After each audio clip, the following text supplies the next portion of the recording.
Olá pessoal, tudo bem com vocês? Prof. Jason aqui para mais um vídeo no nosso canal. Pois bem pessoal, hoje então chegou o dia finalmente que a gente vai começar a falar aqui um pouquinho sobre o câncer ou sobre os tipos de câncer. Em português a gente utiliza uma palavra para na verdade algo que é um agrupamento de doenças diferentes. Pois bem, eu vou falar hoje um pouquinho para vocês da parte genética do câncer e para isso eu trouxe um videozinho fantástico aqui dos nossos colegas da Academia de Ciência e Tecnologia de São José do Rio Preto. Um vídeo que mostra conceitos muito importantes, inclusive depois se vocês quiserem assistir o vídeo original, porque eu vou falar aqui só do começo dele, da parte genética. E depois tem toda uma parte de farmacologia, de imunologia, de biologia celular, que é muito interessante também nesse mesmo vídeo. Então sugiro que vocês depois deem uma conferida lá se tiverem interesse em aprender de uma forma bem didática, bem interessante, bem legalzinho, mais sobre o que é essa doença tão debilitante que nos tira a vida de amigos e familiares tão frequentemente. Aqui na Espanha, o câncer sempre está no top 2 ou no primeiro lugar do pódio de doença que mais tira a vida das pessoas. Tem alguns números que mostram que agora, em 2023, o câncer superou as doenças cardiovasculares, se tornando então a maior causa de morte para as pessoas aqui. Mas vamos lá para o videozinho então tentar entender um pouquinho melhor sobre o câncer. Pois bem, pessoal, o início do videozinho ele vai mostrar aqui então alguns dados epidemiológicos e ele está bastante focado no Brasil, por isso que eu quis trazer esse videozinho especificamente para vocês. Então ele dá os créditos aqui às pessoas que fizeram essa animação fantástica. Vejam que ela é de 2014, já tem 10 anos. Mas material bom é assim mesmo, ele fica aí durante muito tempo, né, para ser utilizado. Então tá falando ali, ó, o câncer é uma doença em que as células se modificam e crescem sem controle. Então cada círculozinho desse aqui bonitinho com os olhinhos é uma célulazinha do corpo de vocês, ou do meu, por exemplo. Bom, o que apareceu ali agora? Uma célulazinha azul, que vai... aqui nesse videozinho eles vão representar a célula tumoral com uma corzinha modificada, em azul. Então vejam aqui que ela ficou meio maldosa ali, e agora ela vai começar então a se dividir sem parar. E basicamente isso, pessoal, é o câncer. Então é uma divisão celular não programada. Eu falo sempre para vocês nos vídeos aqui que uma célula deve funcionar, fazer o papel que ela tem dentro do órgão que ela reside. Em algum determinado momento, essa célula precisa se dividir em duas filhotinhas para repor a morte dela.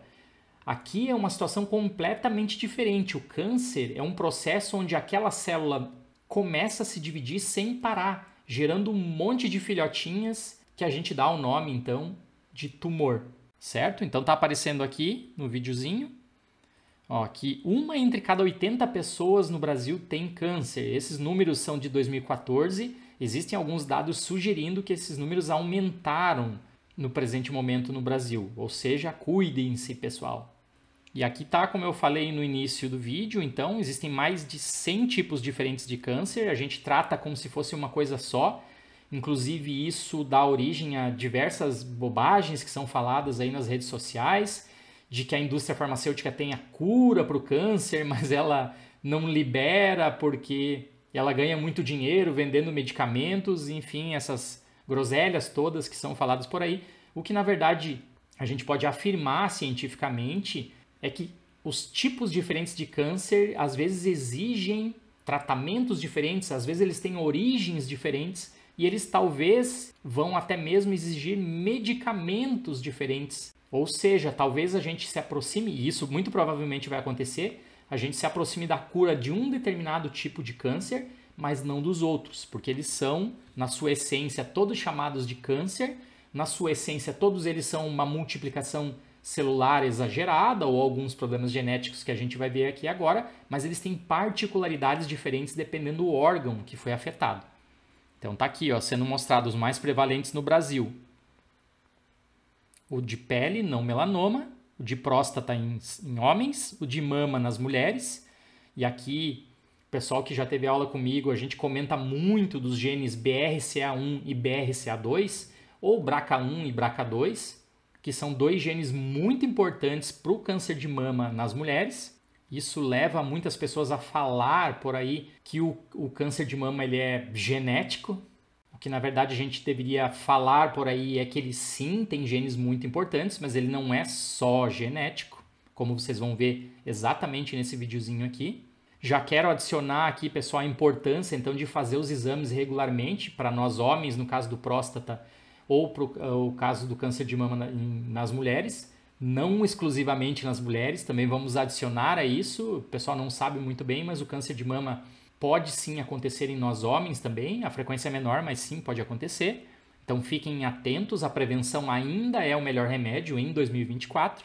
E um dia no futuro eu conto para vocês aqui a história especificamente que envolveu a Angelina Jolie, o sequenciamento de DNA dela, enfim, não quero deixar o vídeo tão longo assim hoje, a gente volta a falar com os vídeos mais específicos sobre isso. De repente, quando eu falar para vocês de testes de hereditariedade ou de testes genômicos, eu conto a historinha do câncer de mama na Angelina Jolie, na família dela. E o câncer de intestino aparecendo aqui também, pessoal, segundo os especialistas, é um tipo de câncer que vai incomodar muita gente no futuro pelo tipo de alimentação que a gente está tendo, comendo muita carne e muitos processados e ultraprocessados. Então cuidem-se aqui também bastante, melhorem a vossa alimentação, façam exercício físico e quem quiser uma aula muito interessante sobre isso, eu recomendo aqui o podcast do Wesley, quando o Alfeu esteve lá falando sobre câncer. E obviamente o pulmão, que sempre está presente aqui na lista, porque nós temos uma coisa amplamente difundida na nossa sociedade que se chama tabagismo. As pessoas ainda fumam bastante e muita gente vem conversar comigo perguntando se é verdade que existem estudos científicos dizendo que fumar causa danos no nosso DNA, que fumar aumenta a chance de ter câncer. Pessoal, isso já está mais que demonstrado na literatura. O que a gente vai precisar demonstrar agora na literatura é a relação dos cigarros eletrônicos, que são popularmente chamados de pendrive, vapor ou algo assim no Brasil. Aparentemente, esses caras podem ser ainda mais danosos para a saúde dos fumantes do que o cigarro tradicional. Então, cuidem-se. De novo, a prevenção é o melhor remédio nesse caso. Mas vamos voltar aqui para o videozinho. Então, ele mostra agora um dado bem interessante, pessoal, e está aqui de uma maneira bem simplista, bem fácil a gente entender.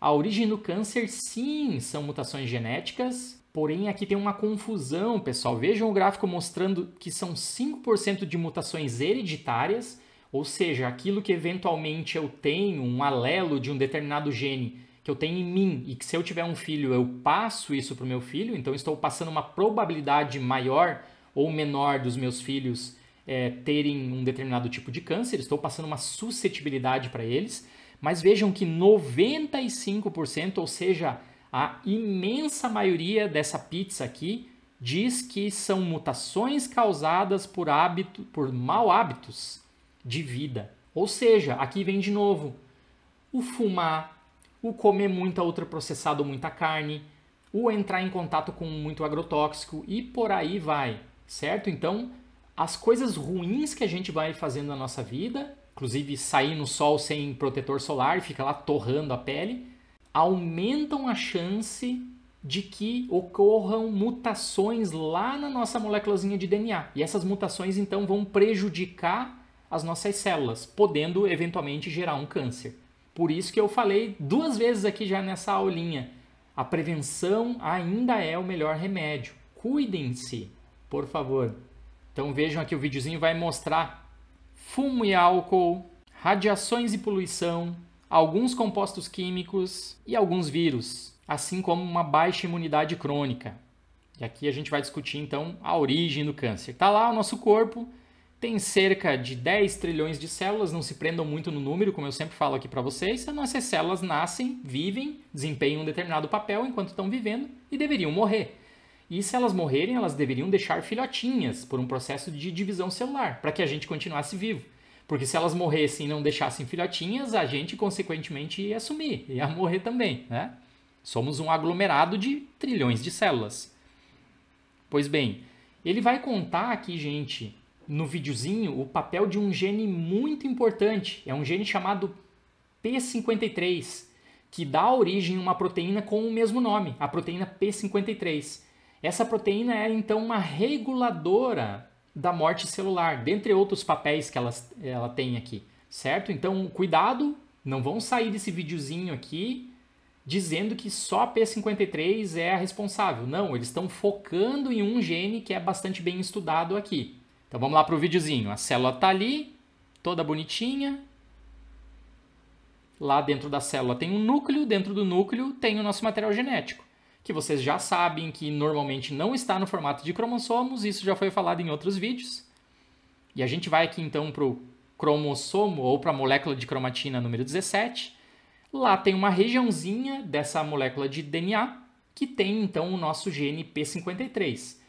Lá no cromossomo 17 ou na molécula de DNA número 17, eu tenho esse gene, vocês têm esse gene, todas as pessoas têm esse gene, porque nós somos da mesma espécie. Porém, nós temos origens familiares diferentes.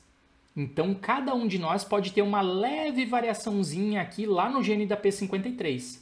Se eu tivesse um clone genético, um irmão gêmeo monozigótico ou algo assim, ele teria muito provavelmente a mesma P53 que eu. Mas em relação a vocês que não são meus gêmeos monozigóticos ou meus clones, nós devemos ter algumas pequenas variaçõezinhas aqui. Mas todos nós temos o gene da P53. Então ele está lá, ele em algum determinado momento é lido por uma RNA polimerase. Essa RNA polimerase está aparecendo ali tricotando, fazendo um RNA da P53. Esse RNA, no caso aqui o RNA mensageiro, vai ser levado lá para o citoplasma, onde ele vai encontrar um ribossomo. Esse ribossomo vai então traduzir esse RNA na proteína P53, que foi representada aqui ó, como um bonequinho com a foice, como se fosse o bonequinho da morte. Por quê, pessoal? Porque o papel específico que está sendo mostrado aqui é que a proteína P53 ela induz a morte de uma célula, ela induz a morte celular. Por que isso é importante? Porque em um determinado momento a célula está com muitas mutações acumuladas, ela já desempenhou o papel que ela deveria desempenhar, então ela tem que morrer, ela tem que deixar esse órgão ali especificamente, ela não pode ficar lá para sempre. Se ela começar a ficar para sempre e depois se reproduzir que nem uma doida, ela pode sim virar um câncer, certo? Então a P53 está indo lá, ó, ela regula a apoptose, que é a morte celular programada. Ela chegou ali no núcleo e falou, ó, você tem que deixar, chega, deu para ti. Então morreu a célulazinha. O que acontece agora na célula cancerígena? Ó, lá dentro do núcleo da célula, vamos lá na molécula de DNA número 17 também, lá no gene da P53, e agora esse gene da P53 ele tem uma mutação, que talvez foi adquirida por um hábito ruim na vida daquela pessoa. Então, a mesma RNA polimerase vai vir lá, vai ler aquele mesmo gene, vai produzir aquele mesmo RNA mensageiro, só que o RNA mensageiro agora ele está levemente alterado, ele tem uma mutação, ele vai dar origem a uma proteína com outros aminoácidos. Então, está ali o ribossomo traduzindo esse RNA mensageiro numa proteína P53 que ele chamou de defeituosa. E agora está lá, então está com um esparadrapo na boquinha P53. Ou seja, ela não vai desempenhar a função dela, que seria dizer para o núcleo da célula, ei, deu, você agora está na hora de... Chega, né? Você tem que morrer. A P53 chegou lá e ela tenta se comunicar com o núcleo, mas como ela tem esparadrapos na boca, ela não faz a função adequada dela. Ou seja, ela não consegue dizer para aquela célula morrer. A célula não entende a informação. Pois bem, as células tumorais malignas se recusam a morrer e dar lugar a outras células sadias. E aí você já deve imaginar, se ela se recusa a morrer e ela começa a se dividir sem parar, aquela massa celular vai crescer. Então tá aqui. A célula cancerígena se divide em 2, em 4, em 8 e 16 e eventualmente invadindo e prejudicando ou até mesmo destruindo algum determinado órgão. Legal o videozinho, não? Pois bem, pessoal, obviamente a gente vai voltar a falar aqui de câncer mais no futuro, com vídeos mais específicos. Vocês sabem, eu não sou aí médico de formação, mas na biologia molecular, na biologia celular, muita gente estuda os mecanismos geradores dos diferentes cânceres. Então, muito mais do que ficar aqui com vocês no futuro falando de algum exame histopatológico específico ou algo assim que seria um especialista, eu consigo falar aqui com vocês dos mecanismos moleculares e celulares que estão envolvidos e reforçar sempre esse ponto para vocês que as mutações mais perigosas são adquiridas na nossa vida, se a gente pensar em todos os cânceres diferentes que existem. Casos específicos a gente fala mais para frente, né, como eu já dei o spoiler aqui nesse vídeo, por exemplo, do câncer de mama e a família e a história da Angelina Jolie nesse ponto aí. Certo, galera? Então cuidem-se da saúde de vocês, tentem se alimentar melhor, fazer um pouco de exercício físico, não fumem, mantenham a imunidade muito boa, que assim vocês estarão ajudando as células de vocês a manter vocês mesmos saudáveis. Um grande abraço para vocês todos e até o próximo vídeo.